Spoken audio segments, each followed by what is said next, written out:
Discussion keeps the world turning. This is Roundtable. For decades, Chinese factories and families saved money by waiting until midnight to use bulk electricity. But as solar power floods the grid, the cheapest electricity is not necessarily happening at midnight. And with record heat driving up power usage, operators are rethinking how to design the system in a smarter way. And maybe in the future, our bills could tell us exactly when to use cheaper power. Coming to you from our studios in Beijing, this is Roundtable. I'm Fei Fei, and for today's program, I'm joined by Steve Heatherly and Yushan. First on today's show. China's electricity grid is flipping upside down, and for decades, the smart move was quite simple. You wait until midnight when demand drops and prices fall, and then you can fire up those factory machines or charge your EVs. But that old rule is dying. Solar power is now so abundant at midday, and prices are crashing while midnight rates are climbing as the sun sets. Add a brutal summer heatwave squeezing regional grids.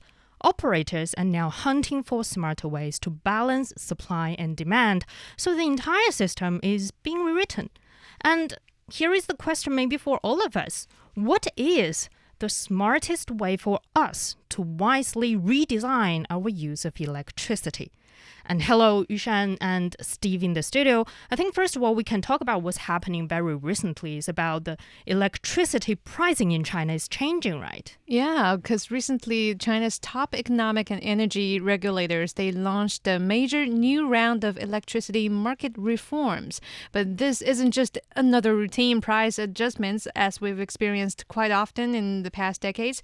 Instead, it's a complete redesign of how electricity prices are set, reshaping the very foundations of the country's power system. In the old days, when I was very young, I remember my grandparents used to wait until after, was it 8 or 9 p.m. to do our laundry? And I believe they still have this habit, even though I don't really inherit that anymore. But that's about to change. So that was just, or that is up until now just kind of a common thing for households to do, because it was known if you do your laundry or consume electricity at certain times of day, maybe it's going to be cheaper at night than it is at the daytime. And people know that, and they would design their lives around it a little bit. Yeah, that's the rule of the game. And nowadays, the goal for this new round of reform of electricity price is quite straightforward. It is to create a more flexible and efficient pricing system that's not so fixed, only based on time, that can keep up with the rapid growth of not only the faster pace of people's life here in this country nowadays, but also the growth of renewable energy and support China's transition towards a greener, low-carbon future. So that's what's going on. And to be honest, I don't really pay so much attention on the power tickets or the power, what's the name? Price bills that I get these days. But I believe for those households who have people living inside all the time and doing laundry, doing dishwashing, or using the water heater all the time, it's going to be a game changer. So the system up until now was called the time of use pricing system, and that's where power costs more during busy hours and less when fewer people are using it, which is why Yushan's grandparents got into the habit of doing their laundry at night. And maybe with this change, that means our bills could get volatile on some level, maybe seeing more swings. Is that something that we should be worrying about? Not really. The good news here is that for most people like you and I and our listeners of Roundtable, the reform is not going to change much at all. So for residential households, farmers, schools, government offices, hospitals, other public service users, they are all considered protected users. And what that means is that their electricity pricing will remain largely the same, not really affected at all. A lot of smaller businesses that still buy power through the grid at government-regulated rates, those are also unlikely to see major changes. The bigger changes will come for bigger businesses. Yeah. Like factories, manufacturers, and more enterprises. But does that mean that we don't need to pay attention to this kind of change on the grid system? Well, there are a little bit of revelation in our daily life too, especially in those provinces that we're about to introduce that's already rolling out local policies on practicing this. So for these people living in these regions and provinces, they will start to feel the impact in one particular place, that is when charging EVs, their electric vehicles at public charging stations. So in the past, charging prices typically followed fixed peak and off-peak schedules. So going forward, those prices may increasingly reflect what's actually happening in the electricity market at that moment, meaning that previously probably charging at night is relatively cheaper, but nowadays it's like you charge in daytime, the price may not be too much higher or lower at any rate, but it may differ day by day depending on the power supply locally. It depends on the day. Yeah. Right? And exactly. And it could depend on the region that you're in. And I say that because the weather would have an impact on that, right? If it's a beautiful, hot, sunny day with clear skies, then the solar power absorbed by those panels is going to be having a good day in terms of saving electricity. So that's what I meant by that. Yeah, so if you own an EV, charging it, between 11 and 2 p.m. on a bright, hot, sunny day could actually be the cheapest time of the entire day. But, if it's a cloudy day and there's no wind blowing that day, then it might not work out. Yeah. So that means the price tag is no longer fixed. It can change day by day, even hour by hour. I mean, the sun can be here now, it can be gone the next hour. Yeah. Is that going to be reflected on the prices we pay as well? Or, manufacturers or factories pay as well? I think weather will have a big say in the price flowing in the future, especially for these regions that are known for supplying abundant of renewable energy through solar panels or wind turbines, and that not only applies to EV but also to household appliances too. We have so many Internet of Things that's combining household appliances inside our homes nowadays. So, for example, on a very sunny day, if the solar power supply is quite enough, then perhaps doing laundry at 12 or 1 p.m. will make a lot more sense since it's going to be cheaper. Yeah. So that's the way it was, and that's the way it is for households. And by the way, this TOU system, this time of use system, is done in plenty of other parts of the world too. It's done in America, in California, and New York. It's done in Norway and Sweden and Denmark. France has their own system, Belgium. So it's not uncommon. This time of use for energy is a really kind of global thing to experience. But what we said before is the biggest impact will be on large industrial and commercial users that are fully participating in the electricity market. So with this reform, instead of paying prices set by a fixed schedule, which is the way it was, they'll increasingly pay market-based rates that rise and fall with real-time supply and demand. It's kind of like an energy stock market. On some level, yeah. On some level, because there will be times when the grid is closer to being full and companies can take advantage of that by operating then. And then there will be times where the grid is almost empty and companies can take advantage of that as well by perhaps slowing production or delaying production in cases where they can do that. Yeah, and according to some experts, they say that the goal of implementing such a more volatile, more flexible pricing system is to encourage the demand and also the generation of renewable energies in our grid system.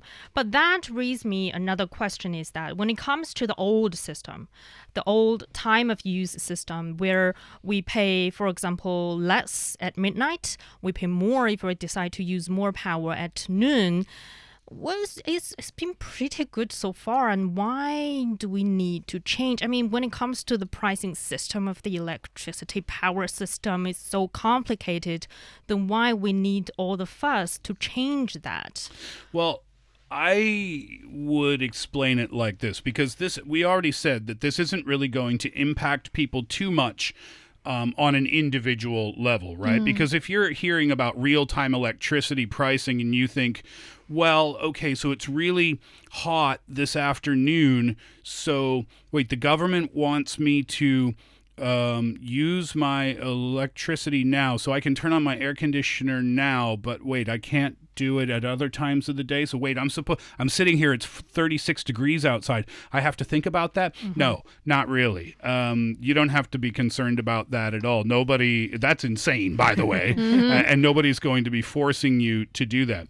So these price spikes and price drops are not aimed at us. And the reason we say that they're aimed at large industrial and commercial users like factories or cold storage warehouses or data centers or shopping malls or office buildings is because these places are huge and they require a large amount of power. And unlike us with our air conditioners at home, they actually can shift their usage. So an example of that would be a frozen food warehouse. Now, they can let their freezers drift a couple of degrees warmer for a few hours with no damage done whatsoever. Another example would be a factory that can shut down perhaps non-essential production between the hours of 6 to 9 p.m., for example, and then run overnight instead when the stock prices, the energy prices, were at a lower rate. So the big users, they have energy managers, they have automated systems.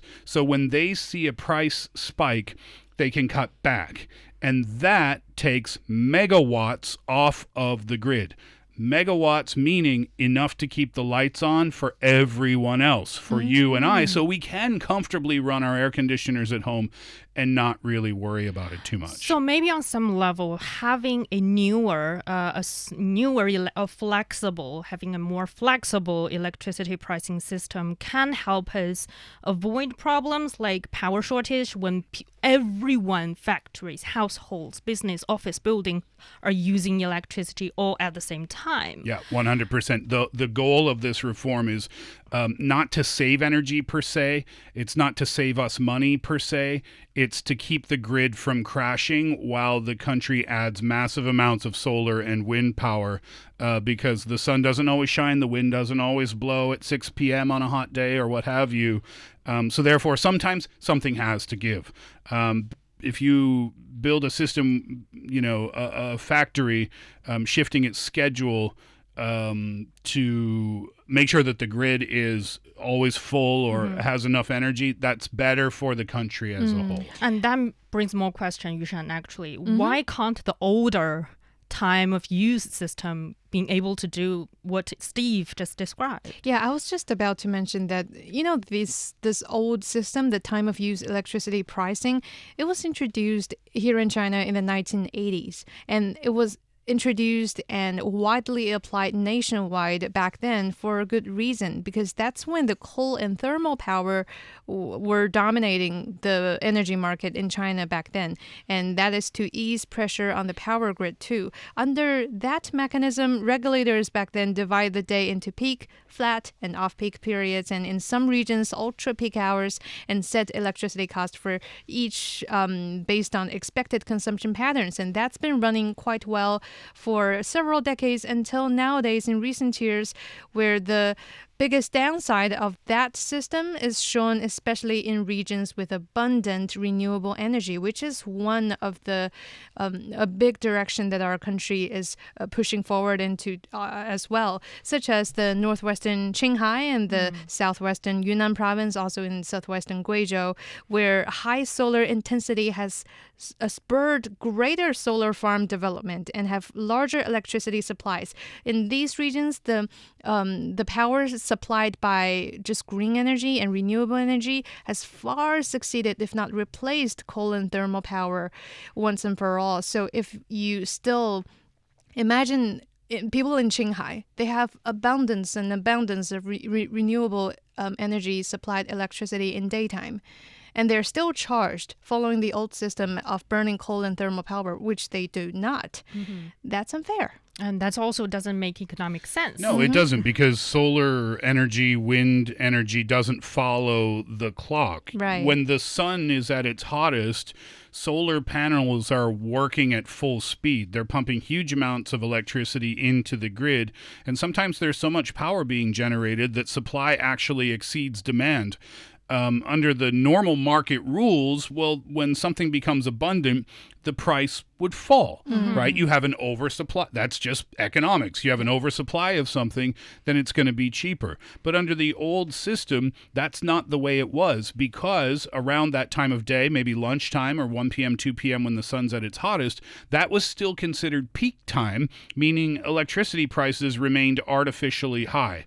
So even when clean energy is flooding the system and power is plentiful, consumers were still paying premium prices. So it doesn't follow market rules, the old system. And also, I think I remember the case actually from recent years, actually, in a number of Chinese provinces and regions, they sometimes starting to saw negative numbers in their pricing of electricity. For example, very famously in the Shandong province. Sorry, do you mean money back into their account? Yes, it's meaning that normally as a factory, I need to pay somebody, the operator, the generator, to use electricity, right? Oh, because we have too much. Because, for example, in Shandong province, they have just so many solar power farms.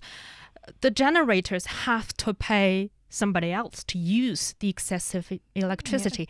It's not only not making any economic sense, it's also a waste of resources. Imagine the amount, the cost, all the energy, all the resources and the money put inside of this solar power generation. And so I think the old system, from our description, is not flexible enough to meet the very flexible solar and wind power generation. The old system, too, doesn't provide a whole lot of incentive for factories to make any changes at all. So under the old system, a factory might run a 1,000 kilowatt machine for maybe 3 hours, right?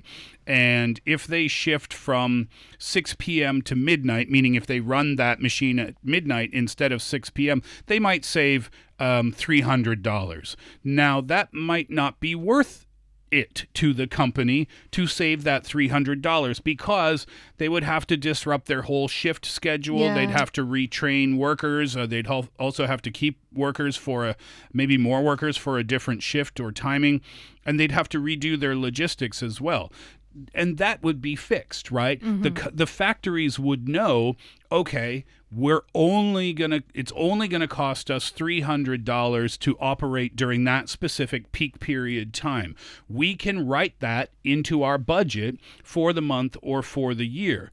But when you go with a real-time system, that might change from, instead of $300, you can save $3,000 by doing this at midnight instead of at 6 p.m. Now, there's a real incentive for factories to make a change. Before, there might not be any reason for them to adjust at all. And that raises another question, really, is that, of course, in the old system, it sounds like the price of electricity is only, sort of the responsibilities only felt on the generators or the operators of the power system itself. It has nothing to do, for example, the consumer side, the factories, the households, because we pay pretty much on a fixed price, even though we said it's time of use differences. It's not that much. It's still, for example, for peak hour usage, that price is still regulated. It's still a set price, it's not fluctuated. And now I think the newer system is trying to make that kind of pricing more fluctuated.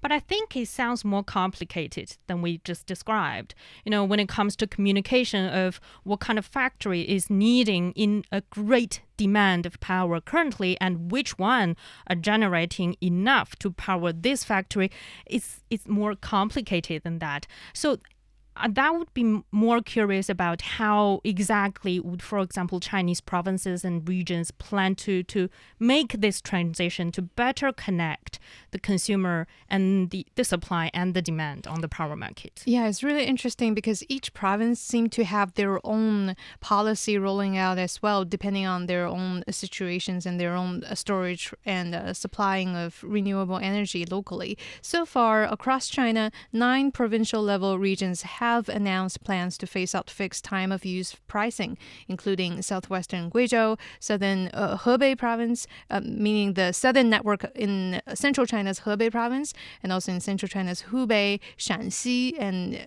in the north there's Jilin, and in the south there's also Yunnan and the Chongqing municipality, and Liaoning and Henan as well. So that's all the provinces that's already working on it. And meanwhile, Jiangsu and Shanxi are still gathering public feedback on similar proposals, meaning that they're considering, but they're not there yet. While all of these regions have followed the same national direction, they chose slightly different paths. Provinces such as Hubei, Chongqing, and also Chongqing municipality, and southern Hebei and Shanxi, Jilin, and Jiangsu, they have made it clear that for businesses directly participating in electricity trading markets, electricity prices will no longer be divided into government-defined peak and off-peak periods, meaning that they will largely get more flexible. Instead, the market will determine prices naturally based on local conditions. According to their own needs. And that's we in China we have over 30 provinces and regions that covers pretty much nearly half of the country. Right. So apparently, governments are welcoming this kind of reforms when it comes to power system. Do we have, for consumers, do we still need, for consumers, do we still to be alert, like what kind of market signals can be passed on us?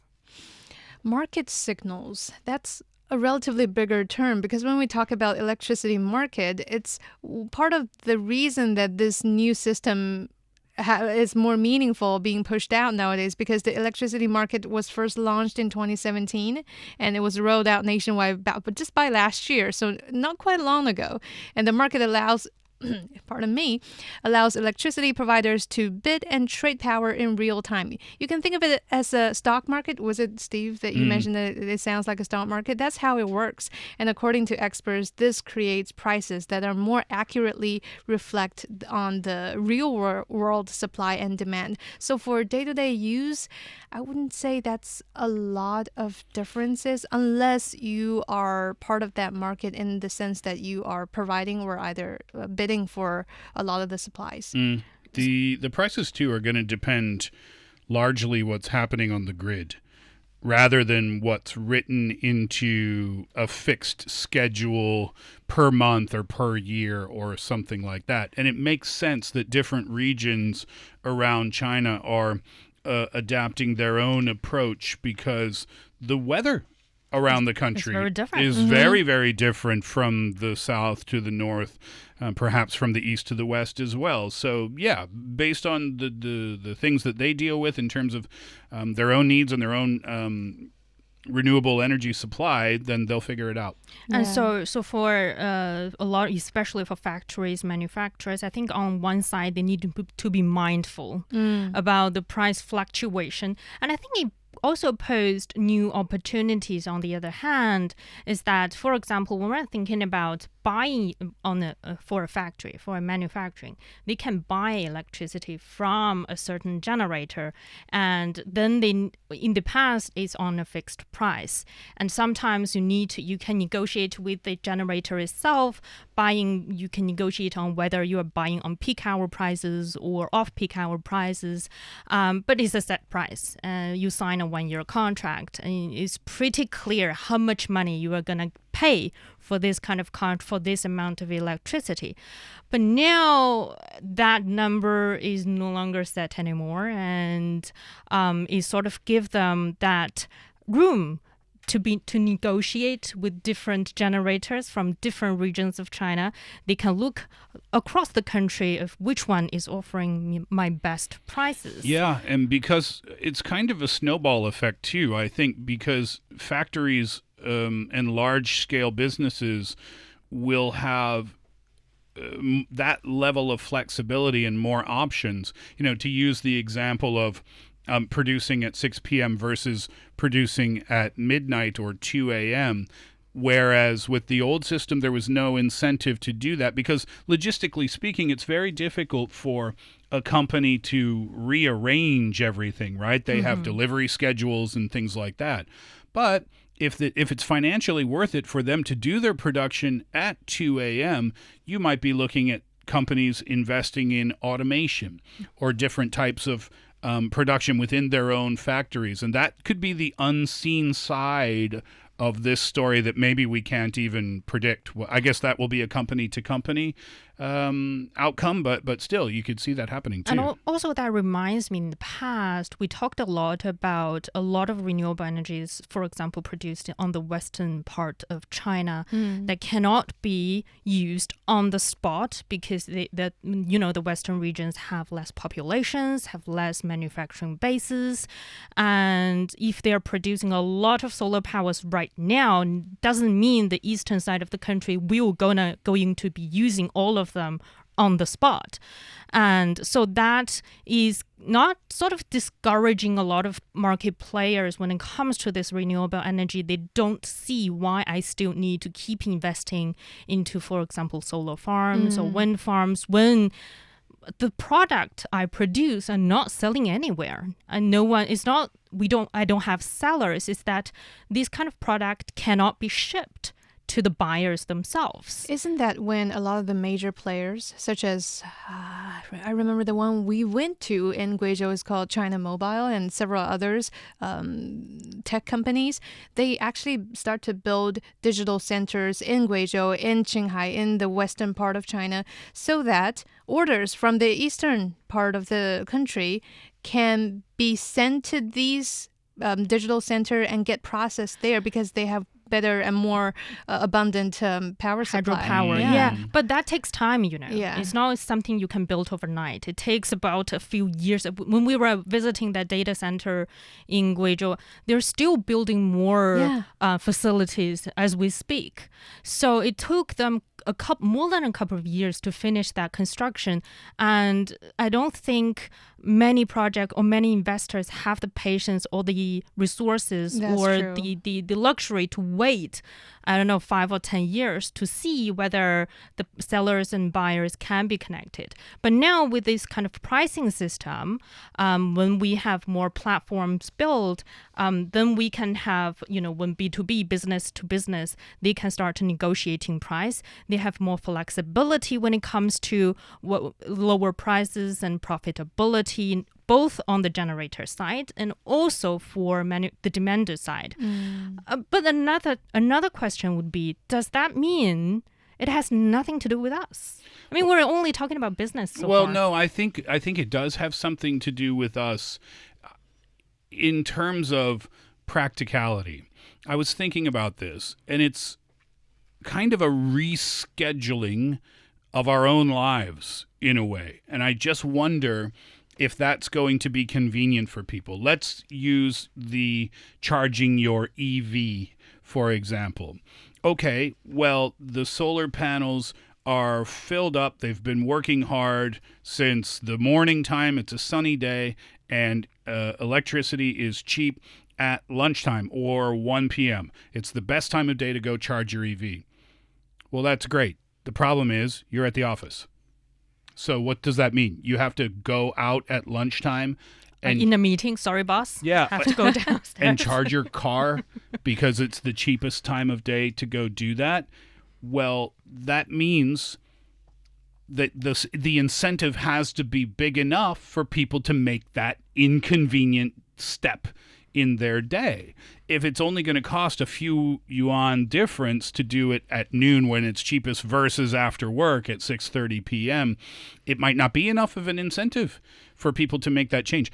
Same thing, doing your laundry at home. Lunchtime's the cheapest time. Who does laundry at lunchtime? Not a lot of people who are at the office, right? Not a lot of students who are at school.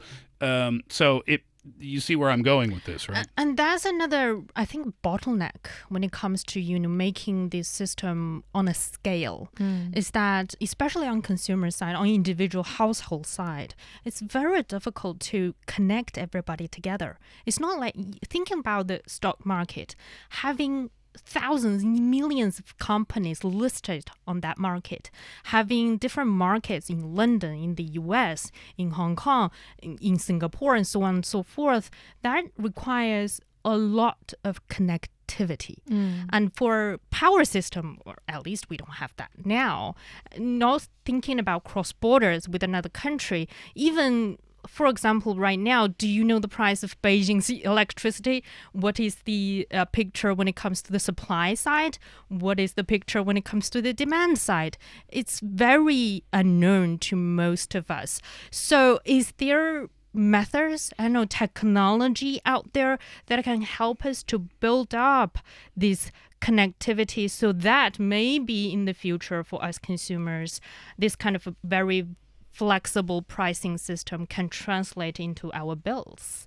I would picture that in the future, maybe there will be apps showcasing There are apps, are there not?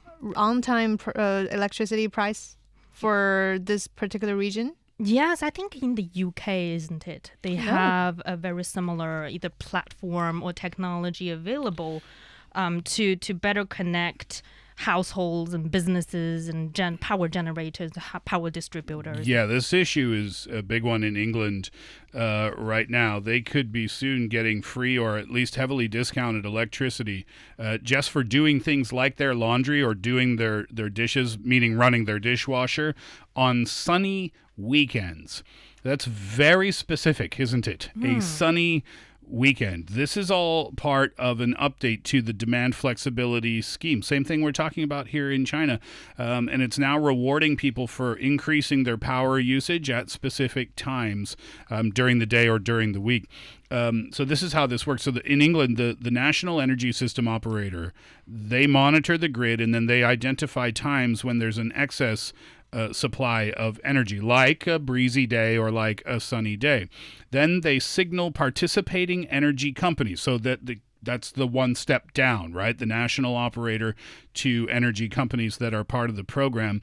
And they then notify customers with smart meters to start using power. So you get a message saying, okay, wash your dishes now. Yeah, notification. Do your laundry now, which sounds kind of weird.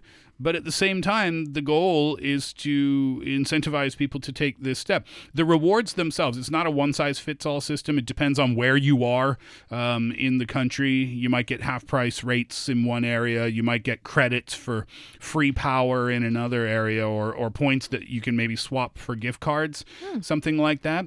But yeah, so the app and how they get in touch with you is kind of next level, I suppose. In the past, the schemes were more about demand reduction, essentially paying you to turn things off during busy peak hours to prevent a blackout. But this is the first time that the national scheme in England is officially encouraging people to use the energy, but use it at particular times. Yeah, and also I think it's also very unwise to ask people to turn off their ACs when they're enduring heat waves in the middle of the summer and when they in dire need of air conditioning. But so with this kind of technology, maybe in the future, well, I think on this side, we are seeing, yes, renewable energy is getting less predictable, unlike thermal powers or hydropowers. We just switch on the machines and the power got generated. Now we don't really know when we have abundant solar power or wind powers. It's sort of depending on the weather. Even though we can make prediction, we cannot have 100% control on it. And then on the other side, when it comes to us, it also means more flexibility. It also means that we need to be more mindful about what kind of electricity we can use at current. I think Right. last year we talked to somebody about a very similar system here in the UK, is that she has an app that pops on her phone. You have free electricity for the next 2 hours. And she's like, yeah, I can do my laundry now. And I think that's a very small detail, subtle changes that can happen in our daily life. If that fits into your daily schedule. If it doesn't, it might not be seen as a convenience. It might be seen as an annoyance. But it still gives you an option, isn't it? Well, yeah, I know, but you see my point, right? Is if you're in the middle of a meeting or something and you get that message on your phone, electricity's free in your house for the next 2 hours, and you can't take advantage of it, then the emotional response might not be so positive. I don't know if we're caring about emotional responses here, but it might be annoying for some. Yeah, at the end of the day, it's always about the national incentive, the UK case, the Chinese case, whatsoever, about encouraging people to pay attention to how we're going greener as a country. It's rolling out as a national policy, as it seems, but at the end of the day, it's these small details, small decisions we're making that's really making a difference. And yeah, we encourage the more using up of the renewable energy that we already generated and stored in the power grid will be a good start. Yeah, it's an interesting time that we're living in. Who knows that 20, 50, 100 years ago, who knows the sun can help us light out our bulb in the rooms. You and I were chatting before the show today, and we speculated that maybe in the future, smart home appliances will know when the grid is full and start operating on their own without even us telling them to do so. Taking advantage of the free electricity for the next 2 hours. But that's going to take time, take a lot of research and technology and also incentives from the government. We'll keep watching that.